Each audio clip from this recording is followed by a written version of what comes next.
Cabaret has been on my to-watch list for so long, and the only reason I kept putting it off is because everybody said it was amazing, and I had such high hopes for it. And I love the music because I'm obviously very well aware of a lot of the songs that are in it just because they're so popular. That I kind of thought if I watch this, maybe it won't live up to my expectations. Finally, I took the plunge because I really like Liza Minnelli in other things that I've seen her in. I finally had to see her in this, and honestly, I'm really disappointed. Not by Liza Minnelli, not by the songs, not by the costume or the choreography, but I found the narrative to be so dull. And actually, while a lot of people are like, oh, isn't it interesting that this film is set in the run up to the Second World War and, around the development of the Weimar Republic, isn't that a really interesting topic? Well, yes, it is. But that only kind of appears every now and then. And a lot of people, I read reviews after I watched it, and a lot of people were saying, oh, it's interesting to see how it affects emotions and people's general day-to-day lives, as we see with the characters. But that's not the case.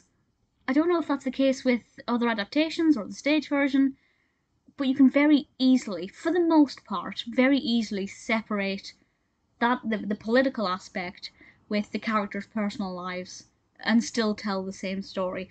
So for me, the narrative just really was very flat and could have been so much more interesting and so much more poignant as well. It could have been so much more important. This was released in 1972. I think because it did very well at the time as well.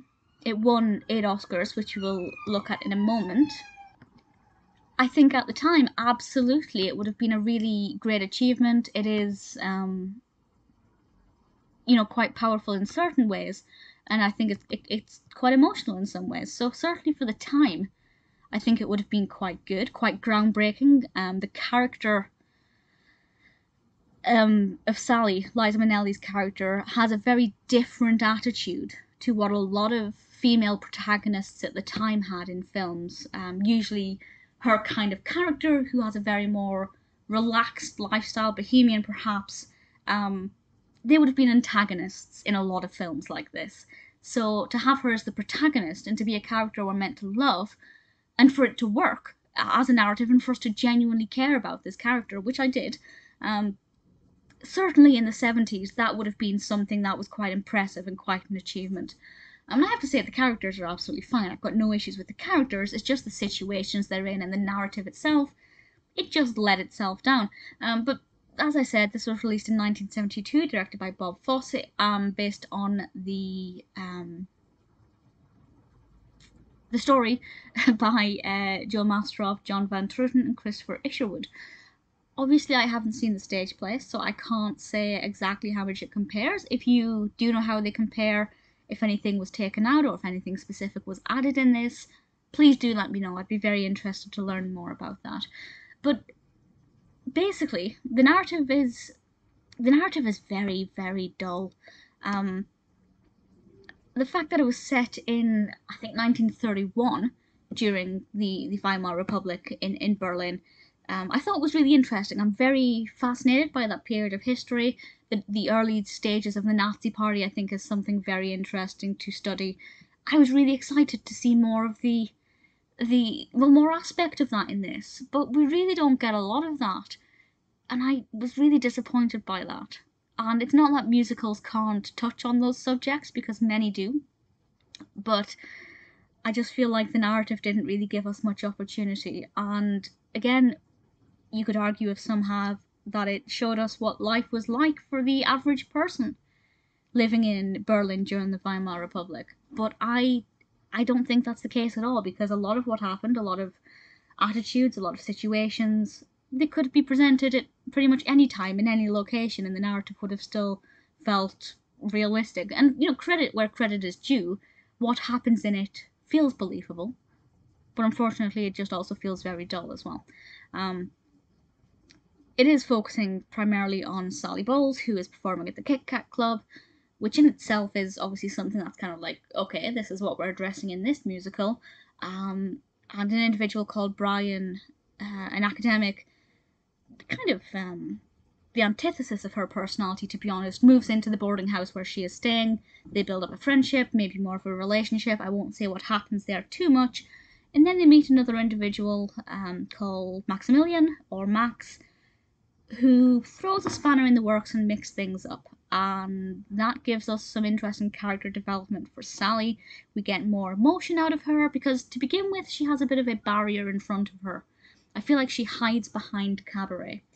And as she begins to let her guard down, it obviously comes with problems. And I won't say what those personal problems are, but the character development for her I thought was really good.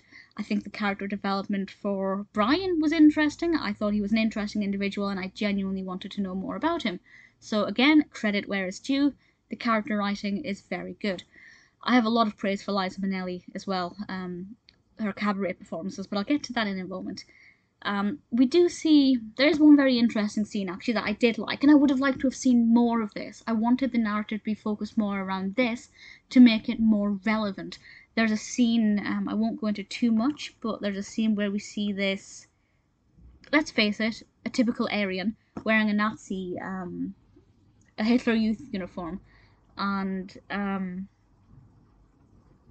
he starts singing this Nazi anthem, and then everybody else in the crowd begins to sing it as well. And it's very interesting, and that kind of thing is very powerful as you see how quickly, through song, and it's a beautiful song if you don't listen to the words, how powerful things like that can be and how quickly feelings of certain sentimentalities can spread. And I would have liked to have seen more of that in the film, about how this Weimar Republic was shifting attitudes towards a Germany under Hitler's rule, and kind of what that paving would have been like and how people were affected. But honestly, apart from a few little moments where you could potentially attribute some of Sally's feelings or attitudes to that situation, but you could also arguably put them in any situation and she still would have acted the same way, it didn't really come across. Now, the cabaret scenes, that's all the negative out of the way. I'm done with complaining about the narrative. Let's end on the positives. The cabaret scenes are amazing. The choreography is great. The makeup and costumes are utterly exquisite. They are stunning. Not just Liza Minnelli's. There are some really fascinating individuals in this and some really brilliant talent. But Liza Minnelli is the queen of this. She has the most incredible eyes, and I love her costumes. I think she has some fantastic costumes. And ultimately, which is what I felt before I watched it, the soundtrack is brilliant. I really thoroughly enjoy the songs. We actually start off with two songs that may be relevant to the time period. We have, well, one isn't, one's just German. Well, it's Willkommen B Avenue. And I like that song. I was aware of it before. I really like it. I found it really engaging. Then Liza Minnelli sings Mein Herr, which is one I hadn't heard, actually. And that one is one that I'd like to listen to more and analyse a bit. That one I thought was pretty decent. The other songs that I love are Maybe This Time, which I think is fantastic, and it's beautifully sung by Liza Minnelli. And, of course, the titular song, Cabaret, again sung by Liza Minnelli. Incredible vocal performance, really fantastic, and I can see why those songs really have stood against the test of time, because they are incredible. Now, with regards to the Oscars, it won 8 Oscars, some of which I agree with, some of which I don't. Best Actress in a Leading Role went to Liza Minnelli. Yes, obviously, I agree with that completely. Best Actor in a Supporting Role went to Joel Grey. Joel Grey plays the Master of Ceremonies. I have nothing against that. Best Director, well, that's debatable, because everything about this, except the narrative, is praiseworthy. But can you be the best director if you've not really directed a good narrative? I don't know. Best Cinematography, visually, it is quite beautiful. Art direction, set decoration, yeah. Best Sound, yes. Best Film Editing, yes. And Best Music, Scoring, Original Score, or Adaptation, yes. So I'm glad it didn't win Best Picture, and I'm glad it didn't win Best Screenplay. So actually the Oscars that it won I kind of agree with. It did win Best Film at the BAFTAs. I'm not entirely sure what that was up against. Liza Minnelli also won Best Actor, Best Actress at the BAFTAs. I'm just checking. Best Film, the other films were A Clockwork Orange, which I hate, The French Connection, and The Last Picture Show, neither of which I've seen. So out of those ones, I guess, yeah, it can win. It's fine. I am let down by the narrative, and I don't understand why everybody is praising it as being a fantastic narrative, because it's actually very poorly executed. Interesting idea, terrible execution. But the pretty much every other aspect, acting, casting, vocal performances, choreography, songs, set design's fine. It didn't stand out as being astounding, but it was fine. Everything else worked well. So it's almost the full package, but unfortunately, from my perspective, it's missing one of the most fundamental things, and that's a good narrative.